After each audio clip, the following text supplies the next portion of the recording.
Assalamualaikum warahmatullahi wabarakatuh. Saya Sumega Mewa, CGP Angkatan 10 dari SMP Negeri 2 Saketi, Kabupaten Pandeglang, Provinsi Banten. Kali ini saya akan melakukan kegiatan percakapan pra-observasi supervisi bersama rekan saya Ibu Julia SPD, di mana beliau mengampu pelajaran IPA di kelas 7 di SMP Negeri 2 Saketi. Assalamualaikum Bu Julia. Salam Ibu. Bagaimana kabarnya Ibu hari ini? Alhamdulillah baik. Ibu gimana kabarnya? Alhamdulillah baik. Izinnya Bu, hari ini kita akan melakukan kegiatan percakapan pra-observasi, di mana nanti sebelum saya mengamati Ibu di dalam kegiatan pembelajaran di kelas yang Ibu laksanakan, atau sebelum saya melakukan supervisi kepada Ibu.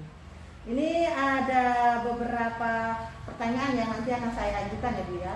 Adapun tujuan dari supervisi kelas ini, tujuannya adalah untuk mengetahui dan mengevaluasi kegiatan Ibu di dalam kegiatan pembelajaran nantinya ya Bu ya. Boleh ya Bu kalau saya tanya-tanya? Boleh Ibu. Oke, jadi adapun kita ini melakukan kegiatan percakapan pra-observasi ini, Ibu ya diharapkan ini nanti punya persiapan ya. Jadi sebagai awal untuk mengawali observasi agar Ibu nanti pada saat kegiatan observasi kelas ini punya percaya diri yang tinggi ya, Ibu bisa melaksanakan kegiatan pembelajaran yang tentunya menyenangkan, bermakna ya bagi murid-murid kita ya Bu ya. Iya Ibu. Ini ada beberapa pertanyaan Bu yang ingin saya sampaikan ke Ibu. Pertanyaan pertama berkaitan dengan tujuan Bu. Apa ini tujuan pembelajaran yang nanti Ibu akan capai di dalam kegiatan supervisi atau observasi kelas nanti Bu? Baik Bu, berhubung saya mengampu mata pelajaran IPA dan kebetulan di kelas 7 sudah memasuki materi ekosistem. Nah, tujuan yang saya ambil itu nanti ada tujuan pembelajaran mengidentifikasi komponen ekosistem, yaitu komponen biotik dan abiotik Bu. Nah, itu tujuan pembelajarannya. Oke, jadi baik ya Bu ya. Jadi tujuan pembelajaran Ibu di kegiatan observasi kelas yaitu tentang mengidentifikasi komponen ekosistem ya Bu ya, dengan menyajikan laporan hasil pengamatan. Seperti itu Bu? Iya, kurang lebih seperti itu karena ada observasi rencananya. Oke, baik Bu. Pertanyaan selanjutnya nih Bu. Tadi kan tujuannya seperti itu ya Bu. Nah sekarang bagaimana nih area pengembangan dari tujuan pembelajaran yang Ibu ingin capai tersebut Bu? Area pengembangannya itu ada dua, yaitu pengetahuan dan keterampilan. Yang pengetahuannya itu saya ingin peserta didik itu mampu mengidentifikasi komponen-komponen ekosistem yang ada di lingkungan sekolah, baik itu yang abiotik maupun yang biotik. Nah, kemudian yang keterampilannya, area pengembangan yang saya inginkan atau yang saya ingin capai dengan peserta didik, yaitu peserta didik mampu menyajikan hasil pengamatan di area lingkungan sekolah, yaitu mengenai komponen ekosistem yang biotik dan abiotiknya Bu, seperti itu. Oke. Jadi area pengembangan nanti Ibu di observasi kelas ini ada dua ya Bu ya, Iya, tentang pengetahuan, yaitu nanti Ibu ingin anak-anak Ibu ini mampu mengidentifikasi komponen ekosistem lingkungan di sekitar sekolah ya Bu ya. Kemudian di keterampilannya Ibu menginginkan nanti menyajikan laporan, anak-anak ya dapat menyajikan laporan data hasil pengamatan. Seperti itu Bu? Iya Bu, seperti itu. Baik Bu. Jadi itu area yang Ibu akan kembangkan ya. Iya. Selanjutnya pertanyaan berikutnya ini, bagaimana rancangan pembelajaran yang Ibu terapkan di dalam pembelajaran di kelas nanti Bu? Mungkin dari strategi pembelajarannya atau model pembelajarannya ataupun metode yang Ibu gunakan di kegiatan observasi kelas. Rancangan pembelajarannya yang saya insya Allah akan lakukan ketika observasi dalam kelas, yaitu mulai dari strategi menggunakan model pembelajaran PBL, kemudian metodenya yaitu diskusi, tanya jawab, observasi, dan presentasi anak di dalam kelas. Nah, kemudian selain PBL, selain modelnya yang digunakan PBL dan kemudian metodenya tadi diskusi dan sebagainya, saya juga mengintegrasikan model pembelajaran PBL ini dengan teknik PSE Bu, pembelajaran sosial emosional, karena saya tahu kan kelas kelas 7 itu mungkin peralihan dari SD ke SMP. Nah, dengan adanya PSE ini saya ingin anak-anak tuh mampu mengontrol emosi ketika pembelajaran, di mana waktunya lebih lama dibandingkan ketika belajar di SD. Jadi mereka mampu mengontrol emosi mereka ketika mereka mulai sudah jenuh di pembelajaran. Nah, saya ingin mencoba teknik PSE ini ke anak-anak di kelas 7 ini, terutama di MAPA saya di MAPA. Seperti itu. Seperti itu ya Bu ya? Ya. Jadi untuk rancangan pembelajarannya Ibu menggunakan model pembelajaran PBL yang terintegrasi dengan PSE, di mana Ibu kan mengajarnya di kelas 7 tadi ya. Mereka kan waktu duduk di kelas 6 ini terbiasa dengan pembelajaran yang durasinya tidak terlalu lama. Nah, sekarang kan mereka duduk di kelas 7 yang durasi terlalu lama, sehingga kadang-kadang mereka fokusnya hilang ya Bu ya. Fokusnya hilang. Jadi di dalam kegiatannya ini modelnya PBL mengintegrasikan PSE, kemudian metode yang Ibu gunakan adalah diskusi, tanya jawab, observasi dan presentasi. Itu ya, dari rancangan yang akan Ibu gunakan di kegiatan observasi kelas nanti. Oke Bu, selanjutnya nih untuk media pembelajaran yang Ibu gunakan di dalam kelas, Ibu menggunakan media apa ya? Medianya saya menggunakan seperti Infocus, laptop ya Bu ya untuk alatnya, kemudian ada juga handphone, wifi juga. Nah, kalau sumber pembelajarannya seperti buku paket IPA kelas 7, kemudian juga LKPD dan PowerPoint atau PPT yang ditampilkan yang include dengan video pembelajaran via YouTube Bu, nanti diputarkan video di kelas seperti itu. Baik ya Bu ya, sudah rancangan yang bagus menurut saya. Selanjutnya Bu, kira-kira nih kita akan melakukan apa kegiatan observasi kelas? Kemungkinan hari Kamis, karena ada pembelajaran IPA di hari Kamis ya Bu ya, di jam ke-8 dan ke-9 di kelas 7. Baik Bu, jadi nanti kegiatan observasi atau supervisi kelasnya ini kita akan adakan di hari Kamis di kelas 7 jam terakhir ya Bu ya, jam ke-8 dan ke-9.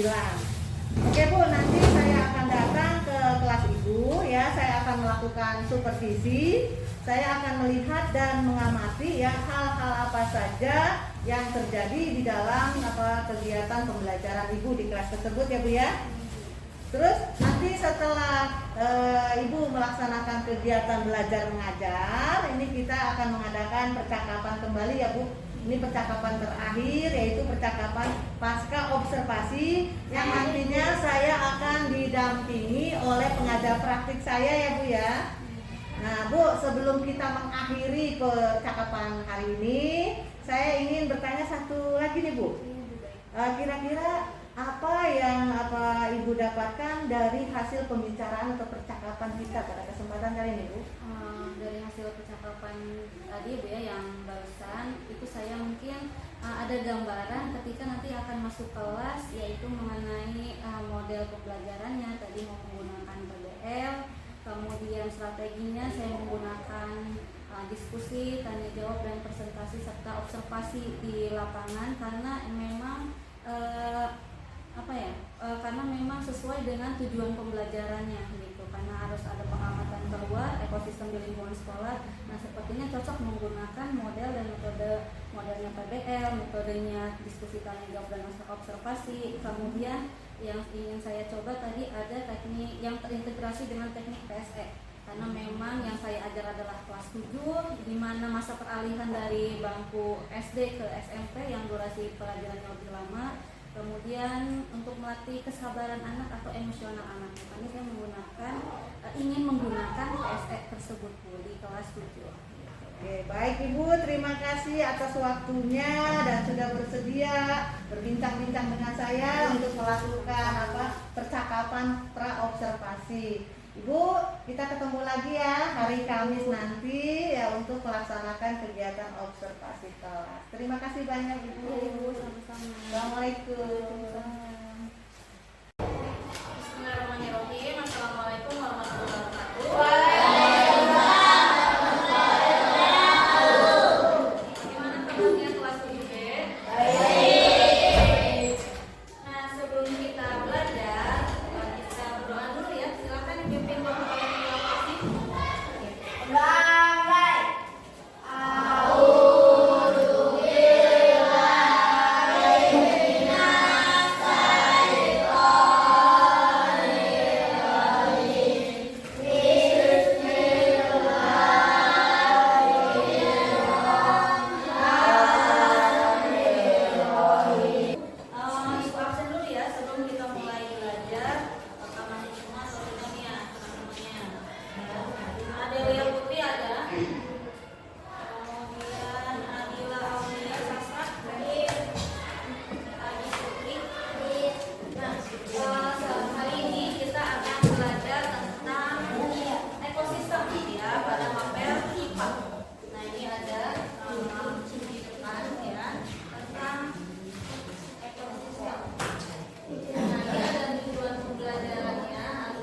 diem, takutnya kalian yang udah mulai suntuk, udah mulai ngantuk. Nah, biar melek lagi, biar seger lagi, kita main game dulu ya. Main gamenya yaitu tebak gambar.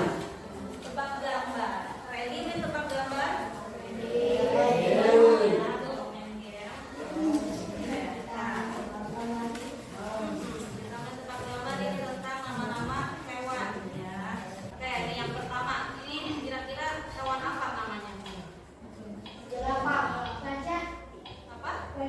Gajah, coba kita cek ya, apakah benar betul jawabannya gajah. Kayak gitu ya cara mainnya ya. Paham?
Assalamualaikum warahmatullahi wabarakatuh.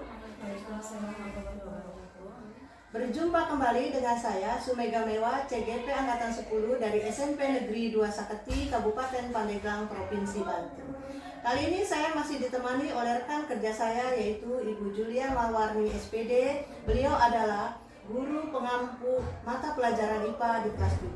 Saya juga didampingi oleh pengajar praktik saya yaitu Ibu Ade Mariati SPD.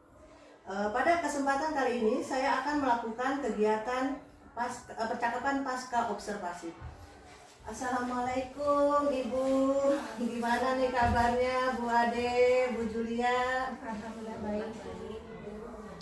Bu Ade, saya minta izin ya untuk melakukan kegiatan percakapan pasca observasi dengan rekan kerja saya setelah tadi melakukan kegiatan observasi kelas. Bu Julia, terima kasih atas waktunya ya, sudah bersedia ini melakukan kegiatan pasca observasi ya, dimana di kegiatan ini saya akan mengajukan beberapa pertanyaan ya kepada Ibu tentang jalannya pelaksanaan observasi kelas yang telah Ibu laksanakan. Tujuannya ini adalah untuk mengevaluasi dan merefleksi tentunya ya Bu ya, kegiatan yang Ibu telah lakukan di observasi pada kegiatan supervisi akademik. Izin ya Bu ya untuk memberikan pertanyaan. Pertanyaan yang pertama nih Bu, saya ingin menanyakan perasaan Ibu setelah melakukan kegiatan observasi. Bagaimana nih perasaannya Bu? Perasaan saya setelah melakukan observasi, alhamdulillah sudah merasa lega karena walaupun sudah terbiasa mengajar, jika diobservasi mungkin manusiawi ya Bu ya, masih ada rasa grogi atau nervous gitu. Alhamdulillah sudah lega gitu, dan beberapa mungkin sudah bisa dilaksanakan sesuai dengan keinginan atau plan yang saya sudah buat. Alhamdulillah ya Bu ya. Walaupun Ibu awalnya barangkali nervous, itu karena manusiawi, mungkin saya juga sama ya bakalan seperti yang Ibu lakukan ya. Tapi alhamdulillah Ibu sudah menguasai ya kegiatan pembelajaran di kelas, walaupun awal-awal tadi ada sedikit nervous. Ibu, saya untuk pertanyaan berikutnya ini saya ingin menanyakan kepada Ibu ya, boleh Ibu menceritakan kembali ya tujuan atau area pengembangan yang Ibu telah lakukan di kegiatan pembelajaran Ibu tersebut ya, dan waktu pas percakapan praobservasi ini Ibu tujuan pengembangannya adalah pengetahuan dan keterampilan. Nah menurut Ibu ya, apakah Ibu telah berhasil ya atau sudah mencapai tujuan pembelajaran ya? Ibu coba jelaskan kembali ya. Bagaimana nih langkah-langkah atau tahapan-tahapan apa saja yang telah Ibu lakukan di dalam tujuan pembelajaran tersebut, area pengembangannya? Baik Bu, mengenai area pengembangan, kebetulan saya ingin mengembangkan di area pengetahuan dan keterampilan. Nah untuk pengetahuannya saya ingin anak ini mampu mengidentifikasi ya sesuai dengan materi yang diajarkan, yaitu mengidentifikasi komponen baik yang abiotik maupun yang biotik. Kemudian untuk yang keterampilan proses, nah saya ingin mengembangkan di area kolaborasi, kemudian bekerja sama dan mampu menyajikan hasil observasi di lingkungan sekolah, karena kan tadi tujuannya itu mengidentifikasi, jadi mengidentifikasi komponen biotik dan abiotik di lingkungan sekolah, kemudian mereka akan menyajikan data hasil observasi tersebut. Seperti itu. Jadi menurut Ibu ini sudah tercapai belum? Nah, menurut saya sudah tercapai, namun mungkin masih ada beberapa yang bisa istilahnya bisa diperbaiki untuk lebih baik ke depannya, karena saya lihat ada sebagian anak dalam kelompok ya sibuk dengan dirinya sendiri, tidak bekerja kelompok dengan kawannya. Ada yang serius mengerjakan ya seperti itu. Jadi belum semua siswa itu mampu bekerja kelompok dengan kelompoknya, seperti itu. Jadi ya sudah tercapai menurut Ibu, walaupun ada beberapa siswa yang kurang aktif ya Bu di dalam kegiatan pembelajarannya. Oke Bu, selanjutnya Bu ya, mengapa ya mereka bisa tidak aktif dalam kegiatan pembelajaran? Ini kendala-kendala apa yang Ibu hadapi? Kendalanya mungkin saya belum mendapat apa istilahnya ya, mengidentifikasi nih anak ini itu gaya belajarnya seperti apa. Mungkin ada yang suka ke lapangan, ada yang suka di dalam kelas saja gitu kan, ada yang suka bergerak, mungkin maksudnya ya ke lapangan melihat atau bergeraklah ke sana kemari, ada yang pasif hanya membaca lalu sudah mengerjakan. Jadi mungkin saya kurang mengidentifikasi gaya belajar anak-anak ketika di dalam kelas seperti apa. Seperti itu ya Bu ya. Lalu Bu, pertanyaan berikutnya ya, apa yang Ibu lakukan atau upaya-upaya apa yang Ibu lakukan agar kendala-kendala yang Ibu temui di dalam kegiatan pembelajaran tersebut ini bisa diatasi Bu? Mungkin ke depannya saya ingin melakukan tes gaya belajar ya Bu ya. Ini maksudnya mungkin ke teknik pembelajaran diferensiasi.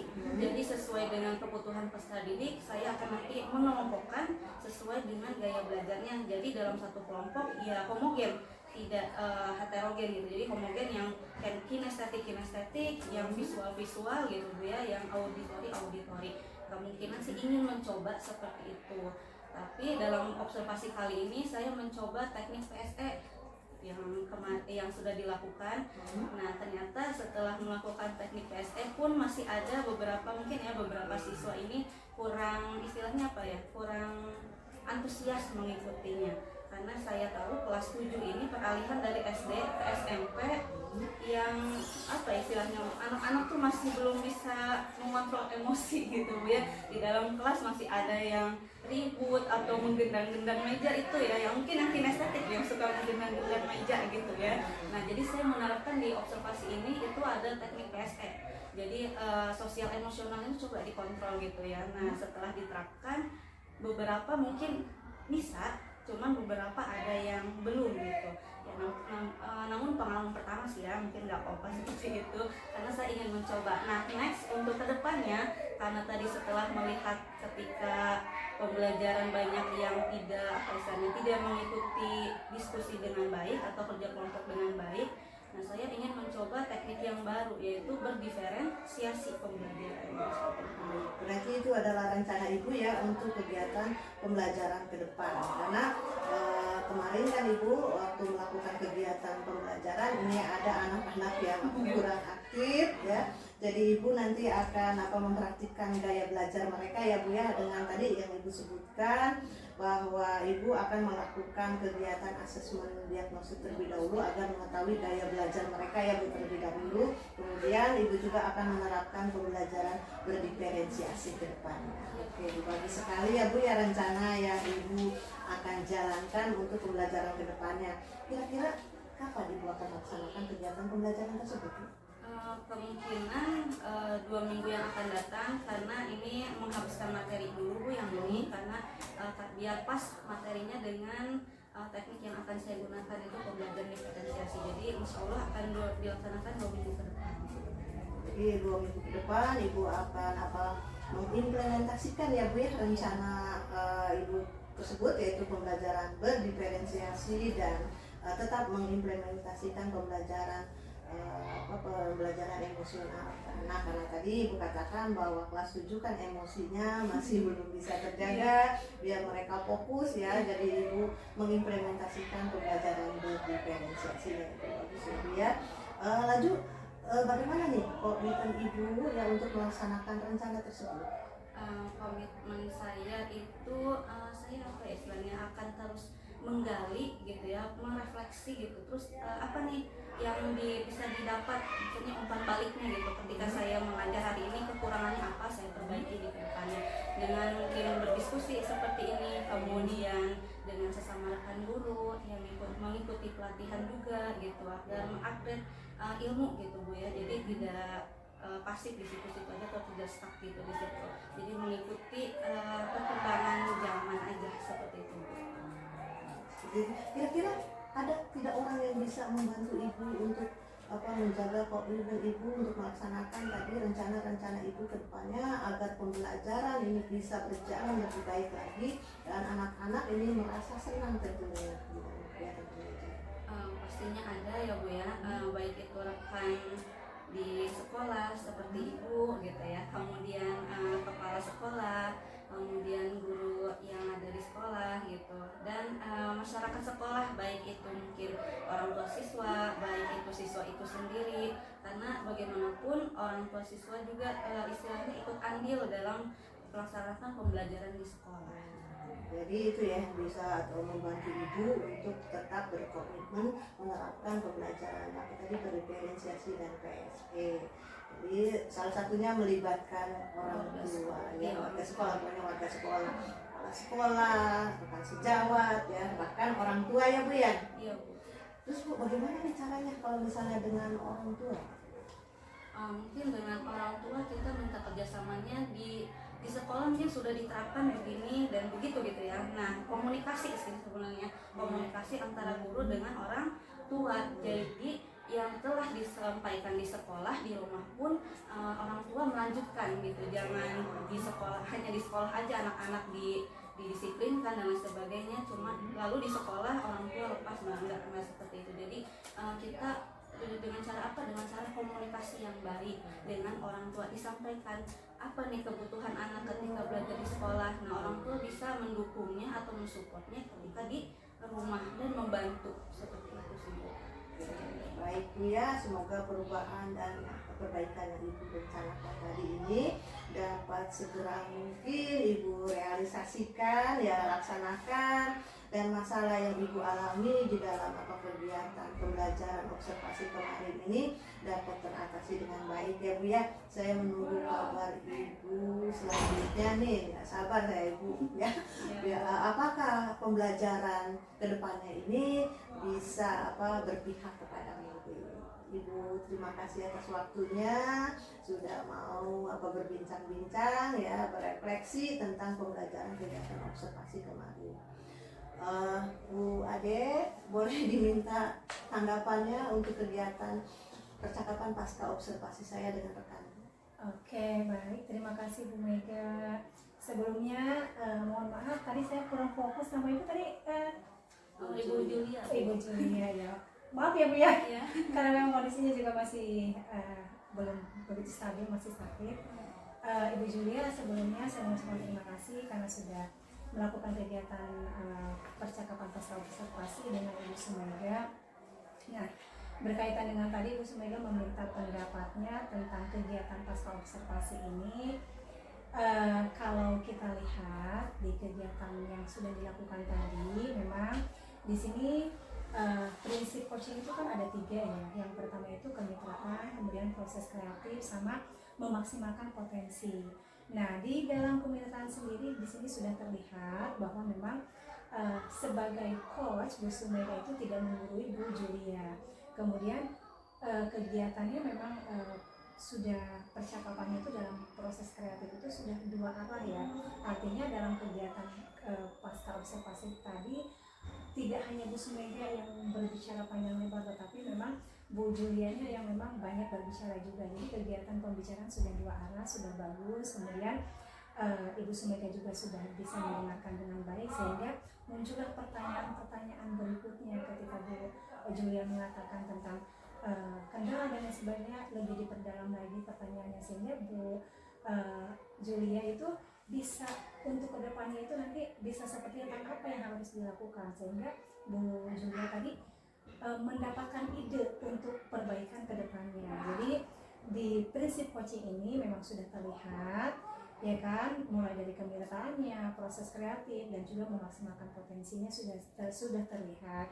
Namun yang namanya kegiatan coaching itu kan istilahnya sesuatu hal yang merupakan suatu keterampilan, jadi memang harus terus diasah. Kegiatan coaching ini tidak mungkin kita melakukan 1 kali kegiatan coaching itu bisa langsung bagus ya kan, bisa langsung misalkan menjadi pendengar yang aktif ataupun bisa membuat pertanyaan yang berbobot. Tentu itu harus banyak latihan. Dengan melakukan banyak kegiatan ataupun sering melakukan kegiatan coaching dengan rekan sejawat ataupun dengan siswa, mudah-mudahan untuk kedepannya keterampilan coaching Bu Sumega ataupun rekan guru yang lainnya ketika melakukan kegiatan coaching lebih baik lagi.